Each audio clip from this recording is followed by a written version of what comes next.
bom dia. Bom dia a todo mundo que tá aqui. Bom dia a todos. Semana de feriado, vou esperar a Ilha entrar. Deixa eu colocar aqui a Ilha. Doutora Ilha.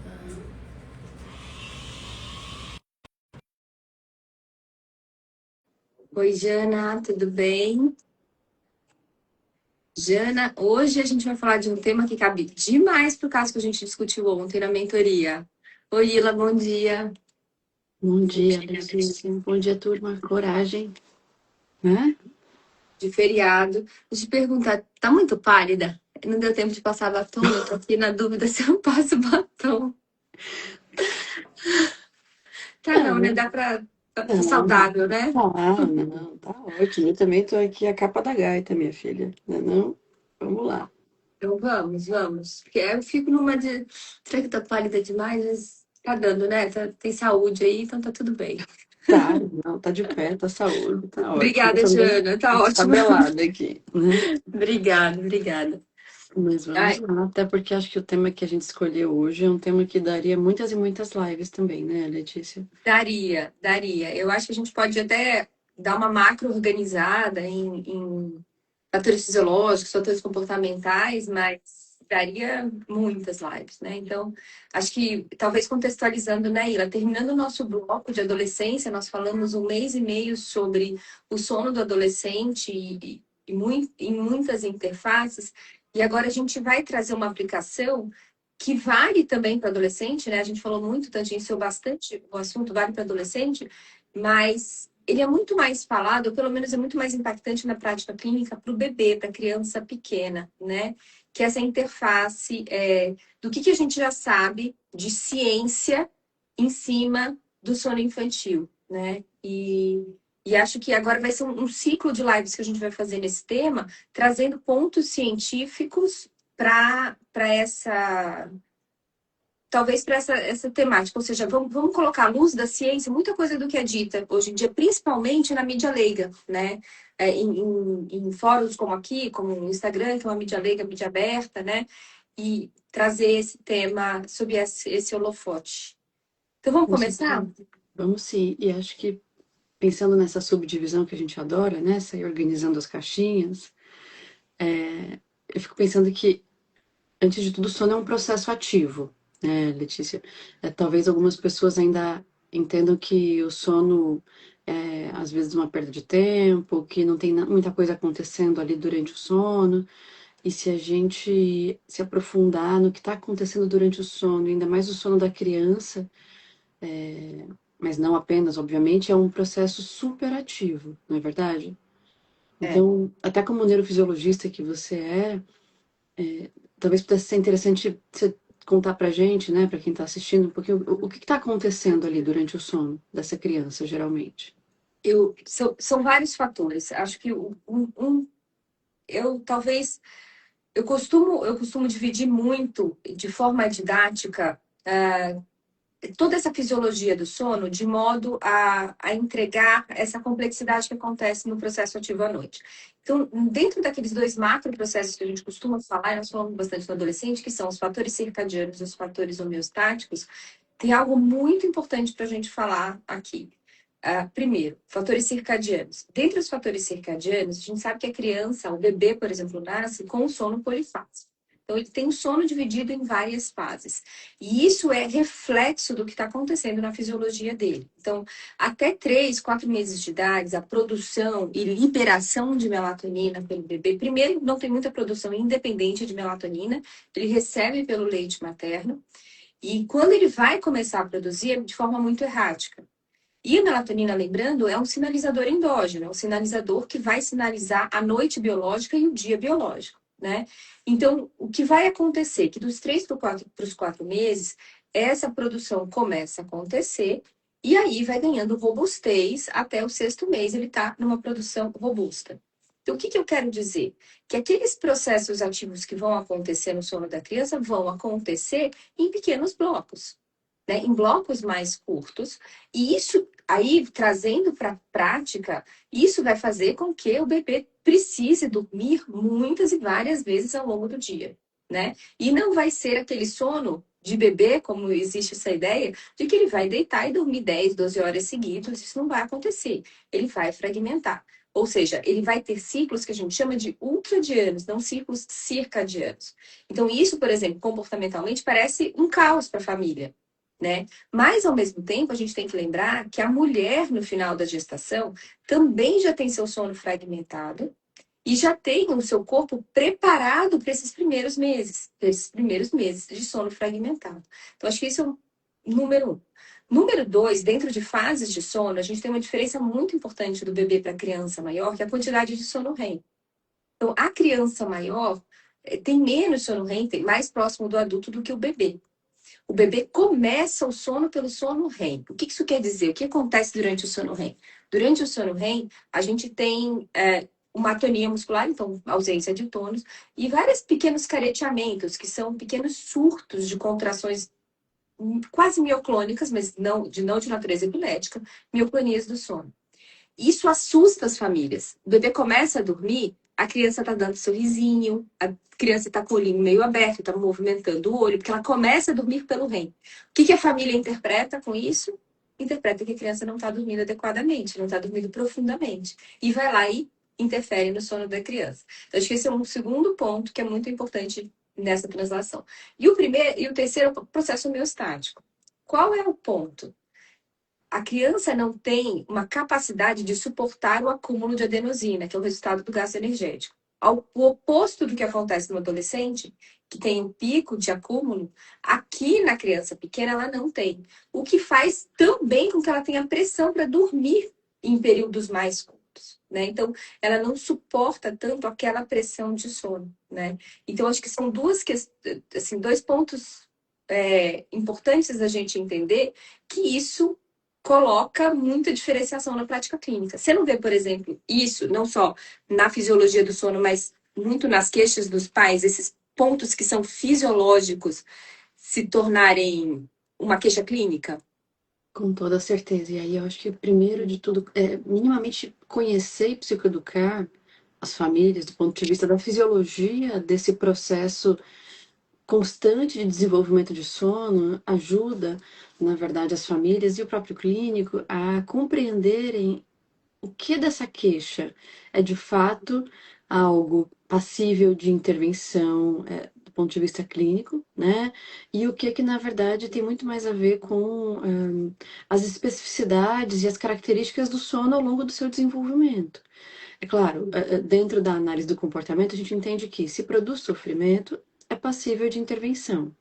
Mas eu preciso saber que intervenção é essa, né? Às vezes a melhor intervenção para pais de um recém-nascido é o acolhimento, é a rede de apoio, é a orientação, né?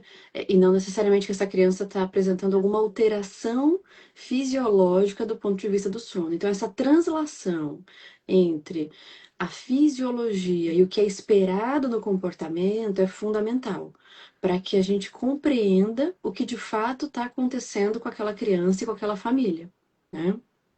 Exatamente. Eu acho que essa compreensão, esse entendimento e, eventualmente, a não intervenção direta, uma intervenção psicoeducacional. Olha, isso aqui é fisiológico sobre esses aspectos. Eu já peguei casos de crianças que foram medicadas e tudo que estava acontecendo ali era um sono REM exacerbado, né? Que eu acho que talvez seja um ponto importante a gente trazer aqui de métricas objetivas, né? Qual é a importância do sono REM nessa faixa etária? Assim, 50% do sono de um bebê, ele é ocupado por sono REM. Ou seja, vai ser esse sono que faz careta, vai ser esse sono que tem contração muscular, vai ser esse sono que a respiração é irregular, que parece que eventualmente a criança está se afogando. Ou seja, é um sono que a gente tem um tônus colinérgico muito grande e uma sinaptogênese enorme, exatamente por isso. Por isso que o bebê tem muito mais sono REM. É a hora que ele sonha também, mas é a hora que as conexões sinápticas estão ali gritando e fazendo todas as conexões que ele precisa, né? Mas, ao mesmo tempo, o corpo parece, entre aspas, agir de forma irregular, né? Porque ele tem essa irregularidade ventilatória associada a esse conteúdo cerebral que está é a hora que ele está ligando os fiozinhos, para falar de uma forma leiga, né? É a hora que ele está criando sinapses, né? Então, isso aqui é muito importante. E, assim, esse é o ponto de janela crítica do desenvolvimento. Acho que isso é uma coisa que se fala muito na literatura. Tem um autor chamado Mark Bloomberg que fala bastante das janelas críticas de desenvolvimento, que são essas janelas, principalmente nos primeiros anos de vida e principalmente quando a gente tem muito mais sono REM. Ou seja, quando eu tenho muito mais possibilidade de criação sináptica, né? E aí é essa hora que, paradoxalmente, assusta mais os pais, é a hora que a gente tem mais intervenção. Não é raro eu receber no consultório, ah, não, doutora, ele está se mexendo muito, parecia que o sono dele não estava legal, então eu acordo ele nessa hora, acorda durante o REM. Não esquecer, o bebê começa pelo REM, ele tem 50% do sono dele em REM.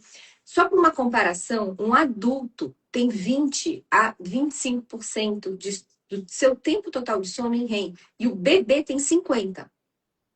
E ainda assim, o bebê começa o sono pelo REM.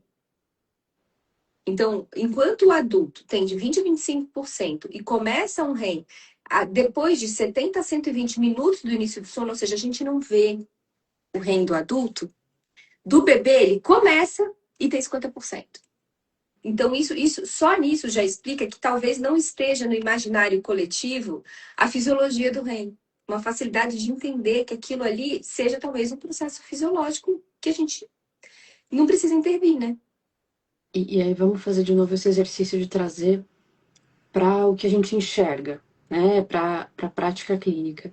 Essa diminuição do REM ao longo do desenvolvimento do ser humano, na tua opinião, ela se traduz de que forma, do ponto de vista prático, né? Então, você estava dizendo que o sono REM está muito associada à criação de novas sinapses, né? A sinaptogênese. Pensando no envelhecimento, o que dá para a gente deduzir dentro do que muitas vezes a gente enxerga no consultório, Letícia? Na clínica, na prática clínica, o sono REM vai se reduzindo, né, em quantidade. Ele vai também ganhando a robustez circadiana da redistribuição. Então, inicialmente, como o sono é polifásico, a gente tem pouca sincronização com o claro e escuro do ambiente, ou seja, não importa se é dia ou noite, ele se distribui de forma difusa ao longo das 24 horas. O que vai acontecer quando a gente vai envelhecendo? A gente vai ganhando robustez circadiana e alocando essa função do cérebro do sono, REM, mais para tarde, porque ele vai ganhar ao longo da vida essa função mais de consolidação de memória não declarativa, mais do que de memória declarativa. Tá? Esses dados de sinaptogênese que eu falei são estudos animais. Então, nos estudos animais, se vê que as sinapses vão acontecendo mais e mais intensamente em REM e que a poda neuronal acontece principalmente durante o sono REM. Tá? Isso é um ponto. Por outro lado, com o tempo, a gente vai ganhando mais sono não REM. O que vai acontecer com esse ganho do sono não REM, principalmente na infância? É durante o sono não REM que a gente faz a recuperação muscular, que a gente faz a recuperação de memória, a gente faz a consolidação de memória declarativa, ou seja, aquela memória para fatos e informações. E na criança, 2/3 dos GH são liberados no primeiro N3 da noite, né, na primeira metade. Ou seja, a gente vai mudando a importância fisiológica com o envelhecimento. Então, inicialmente eu preciso de muita sinapse ocorrendo, afinal, a gente não nasce com todas elas prontas, e com o tempo a gente vai reduzindo a nossa necessidade de sinaptogênese, envelhecimento, e esse envelhecimento vai dando espaço a uma consolidação de outros tipos de memória. Enquanto esse daqui, que é mais de uma questão física, para o crescimento físico, que é o sono não REM, ele vai crescendo em quantidade e ganhando força mais no começo da noite, ou seja, ganhando prioridade. É como se, para o bebê pequeno, a prioridade fosse o REM, para a criança maior vai ganhando a prioridade, entre aspas, o sono não REM, se a gente pode colocar assim, né? Considerando prioritário como aquele que o cérebro escolhe fazer primeiro durante aquele momento de sono, mesmo se lá no final vai ter uma privação, ele pelo menos garantiu a primeira parte, né? Então, talvez se a gente fosse traduzir algo para a prática clínica, você ter menos sono REM ao longo do tempo, mas menos não significa zerado, né? Menos significa 20 a 25%. né? Uhum. Ter menos sono REM mostra, eu acho que é muito mais reflexo da fisiologia acontecendo do que causa de algum outro ponto. Então, essa relação proporcional, não REM e REM, ao longo do desenvolvimento, é mais uma tradução de sinaptogênese, necessidade de liberação de GH, necessidade de consolidação de memória declarativa, não declarativa, e essa correlação. E acho que tudo isso converge com a ideia de que, de novo, o sono é um processo ativo, né? É quase um organismo ativo, né? Se a gente pudesse colocar um personagem, uma roupinha nele, porque ele vai se transformando e tendo esses reequilíbrios ao longo do desenvolvimento, né? Sim. E acho que tudo isso, obviamente, dialoga muito com um olhar em que partir de uma relação única de causalidade pode ser delicado, né? Pode ser simplista. Então, o que eu estou querendo trazer com isso é fundamental ter todos esses elementos que você foi descrevendo, da variação, da distribuição das fases do sono ao longo do desenvolvimento, mas também é fundamental entender o quanto que, dentro desse movimento ecológico, né, da relação do organismo com o ambiente, a gente tem inúmeros atravessamentos e impactos favoráveis ou desfavoráveis para a ocorrência disso tudo que você está descrevendo, né? Uhum. Então, acho que dentro desse olhar dos diferentes níveis aí, né, de influência, de seleção, ou dentro do que o pessoal dos Estados Unidos fala de um olhar ecológico, a gente vai olhar para diferentes parâmetros para, de fato, tentar entender o que está se passando com aquele indivíduo naquele sono, né? Então, acho que a gente está pensando que não basta entender só a idade da criança, não basta entender exclusivamente a fisiologia do sono, eu preciso conseguir dialogar, triangular, costurar o que está acontecendo fora do corpo dessa criança com o que está acontecendo dentro do corpo dela. Concorda comigo? Não, concordo, com certeza. Acho que são pontos importantes e acho que tem também uma relação de contexto, né, Iva? De contexto de comportamento onde aquilo está inserido. Lembrando que o sono sempre tem essa relação comportamental extremamente importante. E aí eu acho que talvez seja interessante, já que a gente quer trazer o que tem de científico para esse desenvolvimento e mostrar que nem tudo, assim, tem a explicação que a gente imagina, né? Talvez a gente trazer alguns pequenos mitos e talvez conversar sobre eles com a ótica científica. Acho que talvez a primeira questão, essa relação de sono e aprendizado com relação ao sono, ou seja, o bebê aprender a dormir, ensinar o bebê a dormir. O que você me fala sobre isso? Sobre o ensinar o bebê a dormir, né? E bebê, assim, a gente tem que separar também, né, as idades. Mas sobre o ensinar o bebê a dormir. Eu acho que é uma frase perigosa essa, porque pressupõe que, os pais saibam exatamente o que tem que ser feito, dois, que a criança vai absorver tudo que vai ser ensinado e que a questão está resolvida, né? É como se fosse basicamente, um problema de sono fosse basicamente uma falta de capacidade dessa criança aprender a dormir, né? Então, eu tomaria bastante cuidado com esse tipo de frase quando ela é colocada fora de um contexto. Uhum. Os processos operantes e respondentes, né, que envolvem, enfim, aprendizado, obviamente eles também tangenciam comportamentos relacionados ao sono. Então, o que eu quero dizer com isso é que eu posso sim, gradativamente, associar, principalmente diante de um comportamento muito consistente, uma série de estímulos que sinalizem para essa criança, por exemplo, que aquele contexto é um contexto mais propício ao sono, né? Uhum. Agora, essa frase, ensinar o bebê a dormir, fica parecendo que, puxa, vamos sentar com o bebê e falar, ó, meu filho, deu 7h30, você toma seu É, TT aqui e acabou, né? Então, eu tomaria muito cuidado, principalmente com as mães, porque eu acho que isso na verdade, dialoga com uma construção social de que se a criança não está dormindo, a mãe não está sabendo fazer ela dormir, é. né? E digo mãe dentro desse papel, ainda que o feminino ocupa, né, em relação ao cuidado da criança, né? Não, exatamente. Acho que esse ponto, e assim, tem um problema que eu acredito que muita da nossa literatura é traduzida do inglês. E no inglês, eles tendem, como estrutura linguística, eles têm muito menos palavras do que a gente, e eles tendem a super simplificar, a ser mais assim, tem até relação com como são as pessoas com personalidades muito mais pragmáticas, ou com, não sei se é personalidade, mas um estilo muito mais pragmático, assim, de ver e de lidar. E a linguagem traduz esse pragmatismo. Então, muitas vezes, eles usam uma única palavra para várias coisas, e nessa situação, o que que eles fazem? Eles usam a expressão sleep training, treinamento de sono. Para a gente, treinamento, ele carrega uma coisa muito mais pesada exatamente nesse lugar que você falou. Agora, imagina se você vai fazer um treinamento de sono, entre aspas, com uma criança, como se você tivesse que dizer, vá lá, filho, produza sua melatonina. Ele vai fazer o que com isso? O que que ele tem de controle sobre isso, né? Então, acho que isso... E fica numa correlação como se ele tivesse... se aquilo não tivesse dando certo, a mãe está falhando em exercer essa função, a criança está falhando em exercer a função dela.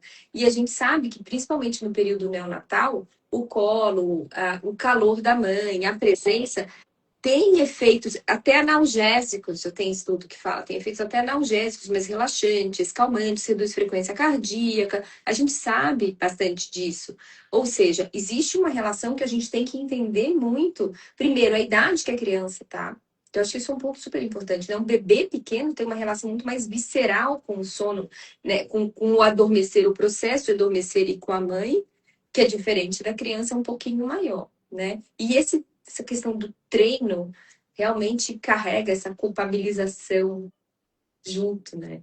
O que eu Acho que um acho que outro. vai, desculpa te Ah, cortar, mas que eu acho que já puxa para um lugar de, puxa, meu filho está dormindo tantas horas seguidas, né? Que foi o que você comentou anteriormente. Então, ele não está bem treinado, ele não está dormindo tantas horas. E aí a pressão que muitos pais e mães vão entrando, né? E exaustão, enfim, é uma bola de neve. Acho que essa é a verdade, né? exatamente.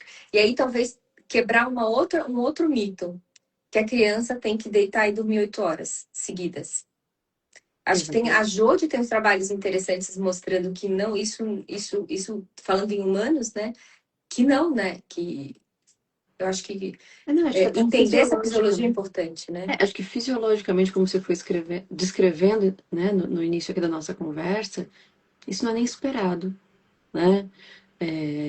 Na verdade, tem crianças que podem eventualmente apresentar um sono mais contínuo, mas se a gente pudesse avaliar, inclusive do ponto de vista elétrico, o cérebro dessa criança, a gente encontraria inúmeros microdespertares, não é verdade, Letícia? Sim, micro e macro até. Então, aquela história de esperar que a criança fique dormindo por 8 horas seguidas não é verdadeira. O bebê vai dormir estourando, fora dessa fase mais polifásica, que são os 3 primeiros meses, melatonina, sincronização com o ambiente. Ele vai começar dormindo por 2, 3 horas seguidas, depois 4. A média vai ser 5 horas seguidas. Então, esse sono vai ser distribuído nas 24 horas e todo mundo fica pensando, meu filho, chega muito no consultório a queixa sendo isso. Ele não dorme 11 horas à noite. Não dorme, não vai ter cérebro ainda para dormir. Ele não dorme a noite inteira. Ou a noite inteira são 5 horas, 6 horas. O importante é a gente alocar essas horas na madrugada para que vocês consigam descansar também. Mas é um outro grande mito que se o bebê com 6 meses de idade não dorme por 8 horas seguidas, ele tem um problema. Não, é fisiologia. E aí acho que olhar para mito como, na verdade, crenças, autorregras, determinações culturais que vão se propagando, talvez até com atravessamentos muito midiáticos e que podem sim produzir sofrimento, porque pessoas que não têm a informação da fisiologia propriamente dita, e mesmo tendo, quando a gente está dentro do furacão, e a gente é mãe, a gente sabe disso, é muito difícil se descolar desses mitos, dessas pressões, dessas crenças que inevitavelmente produzem sofrimento, né? É. É uma coisa que a Jana falou agora, que comparação também é complicado. Tem uma questão também de comparar com coleguinha. Às vezes, poucos meses de diferença do filho, do amigo ou da amiga, vai fazer com que ele esteja em outro estado maturacional que o bebê não está. E, eventualmente, eu costumo dizer para os pais que chamam assim, mas ele dormia 6 horas seguidas e agora não dorme mais. Eu falei, será sorte. Não era a fisiologia batendo na porta, porque ele não tinha ainda a capacidade de tal, de uma forma fisiológica, como parte do desenvolvimento. Naquela situação, talvez tivessem outros fatores, mas eventualmente não é isso, né? A grande sorte. Ah, meu outro filho dormiu tanto. Sim, era ele, né? A fisiologia na média não vai falar dessa forma. Acho que é muito, muito importante. Outra ideia que eu julgo equivocada é que sonecas curtas são de má qualidade. Soneca curta, soneca. O ciclo tem 30, 45 minutos no bebê pequeno. Então, a sua soneca, às vezes, é um ciclo só. E é isso aí, Eu tô rindo de né? desespero, você sabe Exatamente. disso, né? Mas quando minha filha era bebê, ela fazia sonecas bem curtas, de 40 minutos. Eu falava, gente, essa criança engoliu um relógio, não é possível. Fui conversar com a Jodiminda, fui conversar com todo mundo que poderia existir na face da Terra, até entender que é. É o ciclo dela, termina um ciclo, acabou e acordou para ela. Ela não cola ainda um ciclo no outro, tudo bem, é o tamanho de um ciclo, né? Acho que isso é muito importante. Então, assim, nesses 2 últimos minutos, talvez, acho que fazer esse fechamento da translação do que a gente tem, né, da prática da clínica para o que a gente tem, da pesquisa para a prática clínica, desculpa, que eu acho que o primeiro ponto que eu queria trazer é que antes de intervir, a gente precisa entender o que é normal, né? Normalizar e normalizar para os pais, para a família. Ó, isso é normal, isso é desenvolvimento.